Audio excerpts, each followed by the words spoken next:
খাগড়াছড়িতে দুর্বৃত্তের গুলিতে ইউপিডিএফ এর এক কর্মী নিহত হয়েছেন। শনিবার রাতে উপজেলার দুদকছড়া সীমানাপাড়া এলাকায় এই ঘটনা ঘটে। ইউপিডিএফ এর জেলা সংগঠক অঙ্গমার্মা বলেন, রাতে নিজ বাড়িতে অবস্থান করছিলেন নিহত বরুণ চাকমা।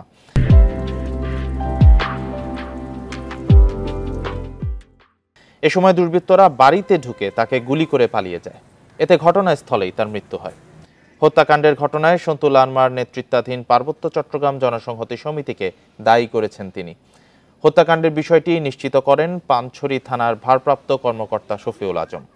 তিনি জানান, দুর্গম এলাকা হওয়ায় সেখানে পৌঁছাতে সময় লাগে।